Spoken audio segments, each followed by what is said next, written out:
Aloha, c'est Kevin Tribet, ton guide de surf, qui t'accompagne quotidiennement à évoluer dans ta passion et à progresser en tant que surfeur. Si tu atterris sur cette vidéo, c'est probablement parce que tu as déjà eu la boule au ventre, tu as déjà ressenti le grand frisson à l'eau en tant que surfeur ou que surfeuse et que tu te demandes comment vaincre sa peur des grosses vagues. Alors pour tenter de répondre au mieux à cette question, je vais te donner 7 conseils précieux qu'il va falloir que tu écrives dans un premier temps, que tu retiennes et surtout que tu appliques.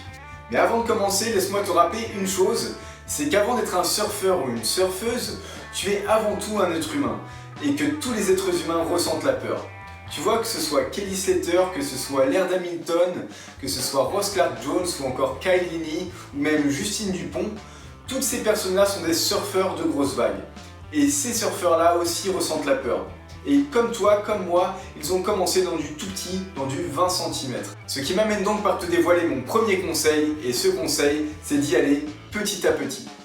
Tu vois, je vais te dire un truc, dans le surf, tu ne peux pas griller les étapes. Parce que de toute façon, à la fin, c'est toujours l'océan qui l'emporte.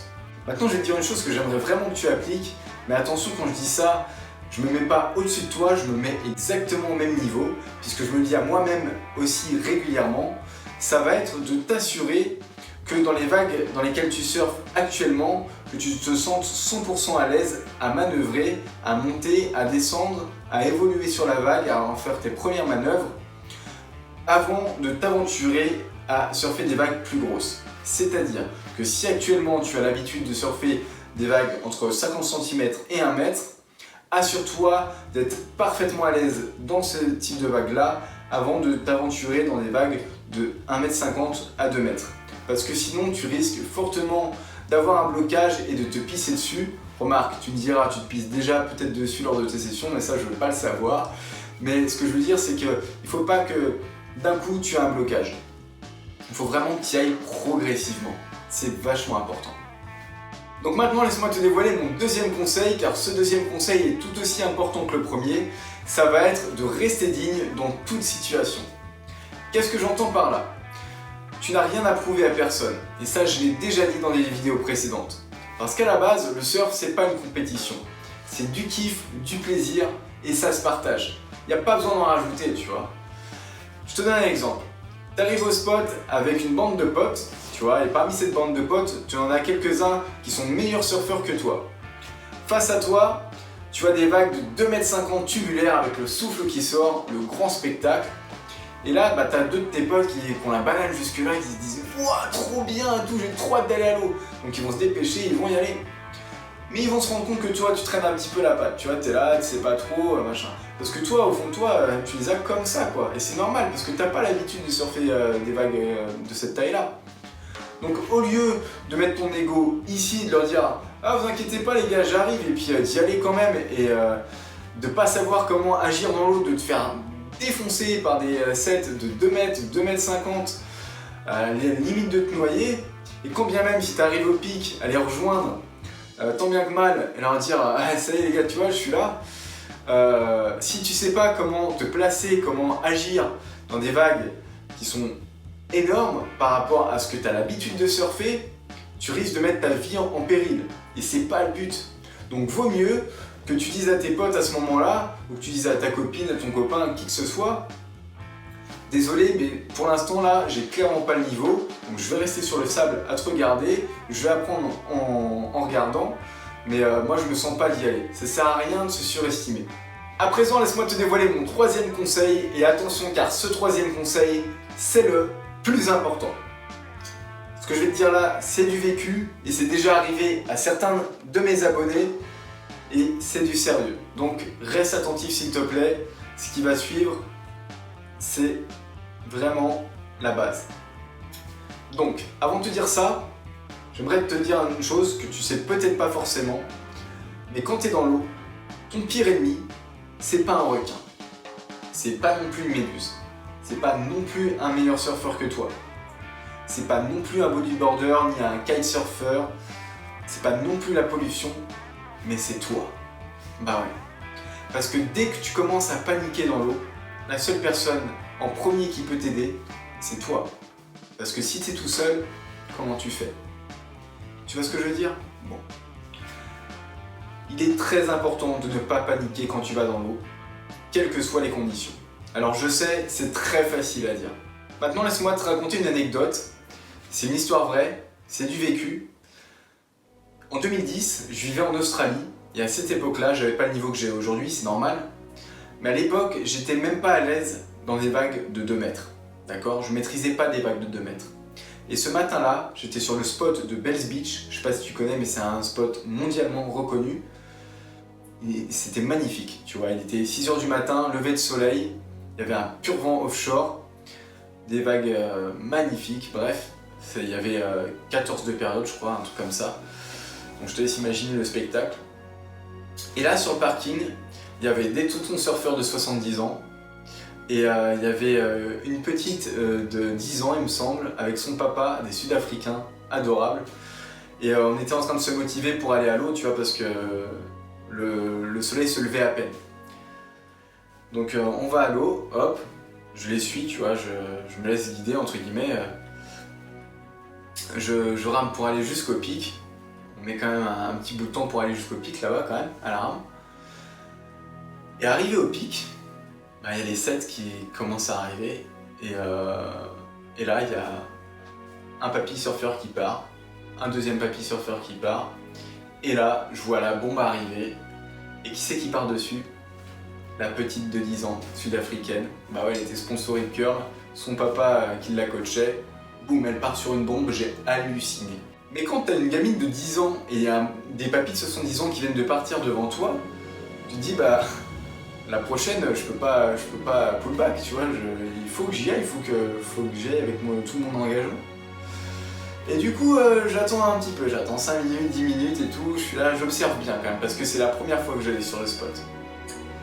Et c'était une erreur pour moi déjà de me mettre à l'eau directement sans avoir passé le temps à observer vraiment le comportement des surfeurs à l'eau, tu vois. Donc je découvrais sur place, sauf qu'il était un petit peu trop tard. Bref, j'attends un quart d'heure, tu vois, ils reviennent tous au pic, ils me disent bah alors, t'es pas parti Frenchy? Je fais non, pas encore, j'observe. Je n'étais pas très rassuré, mais j'étais émerveillé par le spectacle. Et là, à un moment donné, je vois un nouveau surfeur qui arrive au pic, et ce surfeur-là, sans déconner, il avait un bras en moins.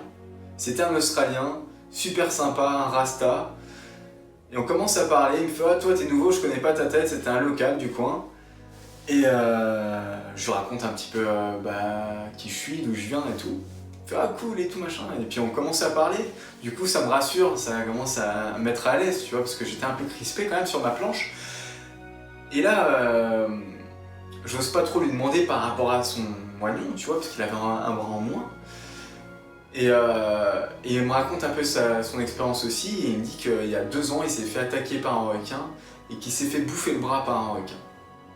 Alors tu connais sans doute le film Soul Surfer de la vie de Bethany Hamilton, une championne de surf qui est encore dans le circuit mondial, qui a vécu la même chose, qui s'est fait attaquer il y a quelques années par un requin, qui a un bras en moins et qui déchire encore sur sa planche.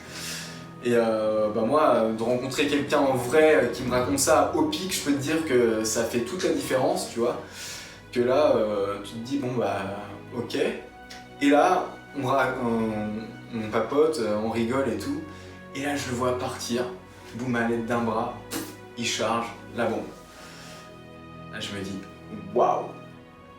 Et là, t'es face à toi-même, tu vois, t'es tout seul encore une fois. Tu te dis bon Kevin, la prochaine c'est pour toi. T'y vas, tu fonces. Ben, c'est ce que j'ai fait.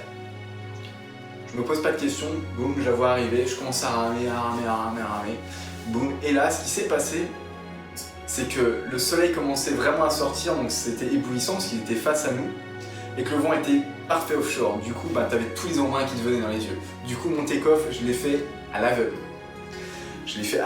Heureusement, Bells Beach est une vague qui est assez facile à prendre au take-off, c'est pas très creux, mais ça va très vite.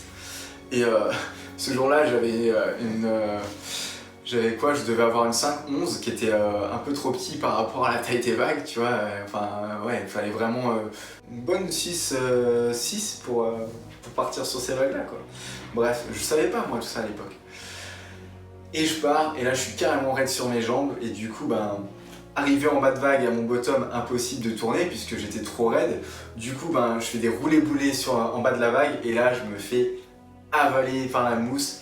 Et là, je me fais aspirer. Heureusement, il y avait beaucoup de fond, mais il y avait beaucoup de fond. Je me suis retrouvé à peut-être, j'en sais rien, peut-être 3-4 mètres sous l'eau, j'en ai aucune idée, mais je me faisais brasser. Mais comme il fallait, comme je m'étais jamais fait brasser. Là, je remonte à la surface. J'étais pas préparé, tu vois, j'avais même pas rempli mes poumons. Donc je remonte à la surface. Je commence à prendre ma respiration. Et là, qu'est-ce que je vois au loin? Bam, une autre 7 qui arrive. Je replonge. Enfin bref, je me fais brasser comme ça pendant 3 vagues. Inutile de te dire qu'à la fin de ces 3 sets qui m'ont pété sur la gueule, j'étais violet. J'ai cru vraiment que j'allais y passer. Du coup, j'ai récupéré ma planche tant bien que mal, mon leash qui était détendu, je te dis même pas comment. Et puis, vas-y que je rame vers le bord et tout, et là je faisais pas le malin, vraiment pas. Je remonte sur le bord de l'eau, tu vois, et là je suis mais putain, mais j'ai vraiment failli passer, quoi. Alors, moi c'était pas vraiment de l'ego, mais c'était un petit peu de l'inconscience, tu vois. Il y avait un super spectacle, et en même temps c'était convivial, tu vois, et j'y suis allé. Mais à ce moment-là, je me rendais pas compte que je dépassais clairement mes limites. Et si je te dis ça, c'est pour pas que tu reproduises la même chose. Il y a aussi quelques abonnés qui m'ont écrit, qui m'ont dit « Kevin, aujourd'hui j'ai failli me noyer. J'ai pensé à toi, je t'écris direct parce que peut-être que tu as quelque chose à me dire pour me réconforter, peut-être que c'était déjà arrivé aussi. » Qui se sont confiés à moi, ça m'a touché.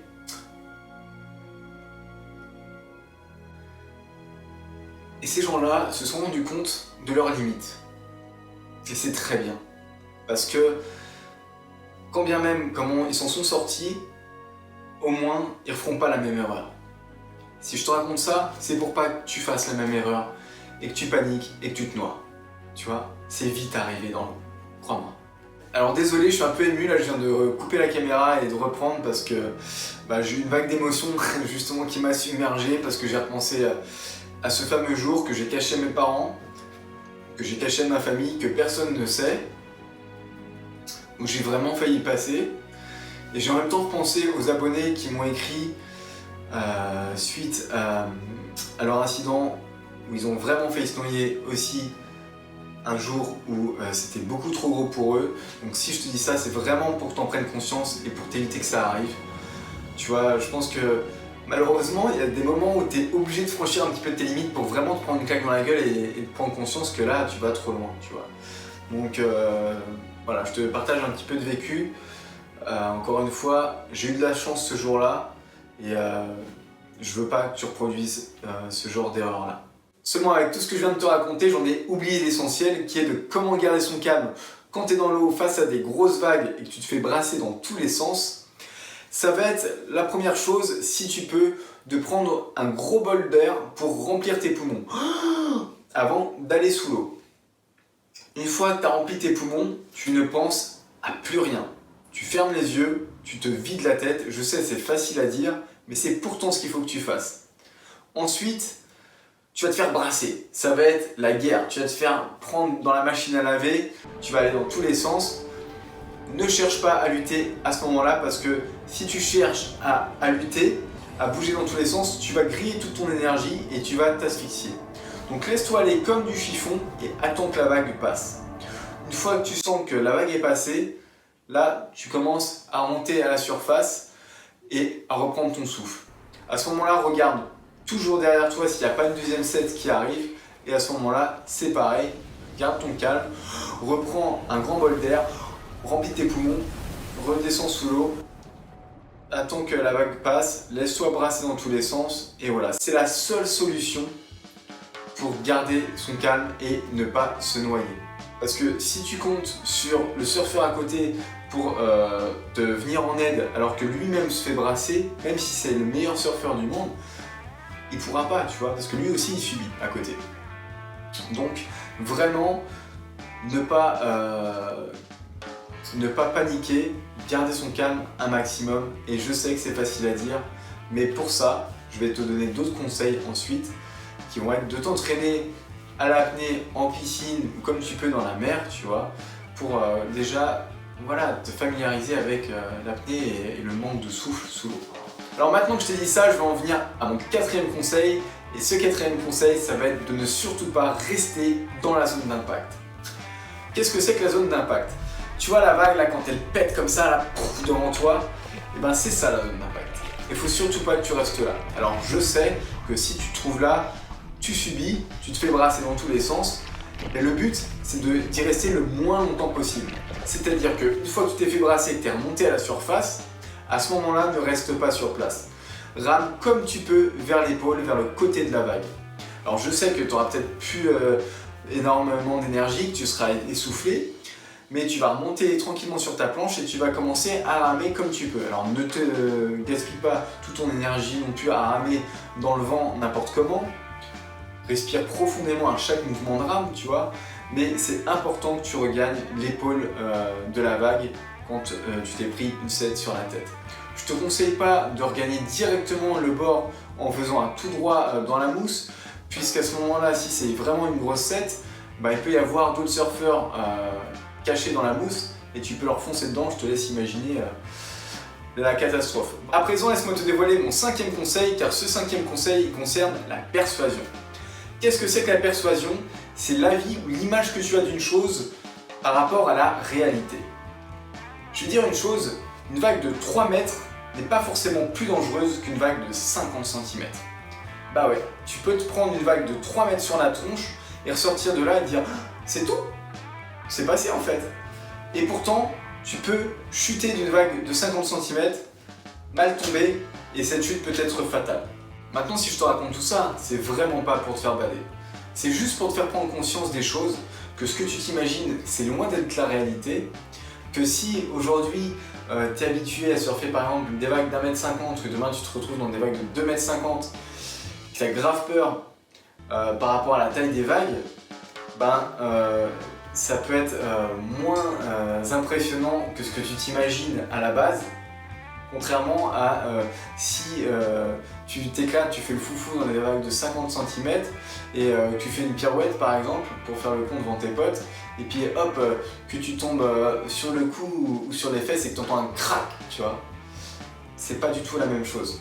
Donc voilà, faut toujours rester vigilant quelle que soit la taille des vagues et ne pas se surestimer, que ce soit dans des plus grosses vagues que dans des plus petites. Hey, t'es toujours là ou quoi? T'inquiète, on arrive à la fin. Voici mon 6e conseil, et ce 6e conseil, il est que si tu te trouves dans l'eau et que tu es pris par une crise d'angoisse, une crise d'anxiété, ça peut arriver. Si par exemple la houle a grave augmenté depuis que tu es arrivé à l'eau, que tu es arrivé à l'eau, il y avait, je donne un exemple extrême là, mais si tu es arrivé à l'eau, il y avait des vagues de 1 mètre et d'un coup tu es dans des vagues de 2 mètres, tu vois, c'est peu probable, mais ça peut arriver. À ce moment-là, encore une fois, garde ton calme et dès que tu as une accalmie, commence à ramer tranquillement vers le bord. Et surtout, ne rame pas vers l'impact, rame le plus loin possible des vagues. Tu vois, vraiment vers l'extrême opposé de là où elle casse. Et t'inquiète pas, de toute façon, ton état, il se fait ressentir et il y aura forcément des surfeurs autour de toi qui te demanderont si ça va et j'espère en tout cas qu'ils t'aideront à regagner le bord si tu n'y arrives pas par toi-même. N'hésite pas à demander de l'aide aux autres, il n'y a aucune honte à avoir, d'accord? Donc ça peut arriver à tout le monde. Et enfin voici mon 7e et dernier conseil qui est bien évidemment de travailler régulièrement ton apnée. Alors comment travailler son apnée? Eh ben, il n'y a pas vraiment de remède miracle, tu vois, bon, à moins d'être un surfeur pro, expert dans des grosses vagues, où là il y a vraiment un entraînement spécifique pour l'apnée et c'est vraiment l'extrême là. Mais que ce soit dans ta douche, dans ta baignoire, à la piscine, quand tu vas te baigner ou quoi, tu as tout le temps l'occasion de travailler ton apnée. Et ce qui est bien avec l'apnée, c'est que c'est mesurable, tu vois, tu peux mesurer ton temps, tu peux faire de l'apnée statique, tu peux faire de l'apnée mobile et tu peux le chronométrer. Et tout ça, si tu le fais de temps en temps, tu n'as pas besoin de le faire régulièrement, mais si tu as envie de t'expérimenter dans des vagues un peu plus grosses, je te conseille au préalable de t'entraîner à l'apnée avant, voire même quand tu es dans l'eau, par exemple quand tu es à la piscine ou quand tu es dans la mer, de faire des roulés-boulés dans l'eau, vraiment, ou même si tu as un pote qui peut te... C'est ce que je faisais avec un pote moi d'ailleurs, de temps en temps. On se faisait des entraînements comme ça, où par exemple tu te mets en boule, tu fermes les yeux et ton pote il te brasse dans tous les sens et toi tu restes en boule, tu vois, comme ça tu es complètement désorienté et une fois qu'il a fini, boum, tu ressors de l'eau, tu prends ton souffle et boum, on commence, tu vois. Ou pareil, si t'as pas de pote pour te faire ça, que t'es à la piscine ou quoi, et ben tu vas faire un 50 mètres ou un 100 mètres, tu vois, vraiment à fond. Boum, ensuite tu vas faire une petite apnée, hop, tu vas sous l'eau et tu fais l'apnée mobile. Tu remontes, hop, tu refais un 50 mètres ou quoi. Vraiment, le but c'est de s'épuiser et de faire de l'apnée. Bon, évidemment, quand tu fais de l'apnée volontaire, comme ça, tu connais facilement tes limites. Donc voilà, entraîne-toi régulièrement à l'apnée, ça pourra te rassurer lors de jours plus gros que ce que tu as l'habitude de surfer. Voilà, c'était tout pour aujourd'hui. J'espère que cette vidéo t'a plu, que t'as appris encore une fois énormément de choses, parce qu'encore une fois, mon but ultime, c'est de t'apprendre toujours plus et de te faire progresser en tant que surfeur.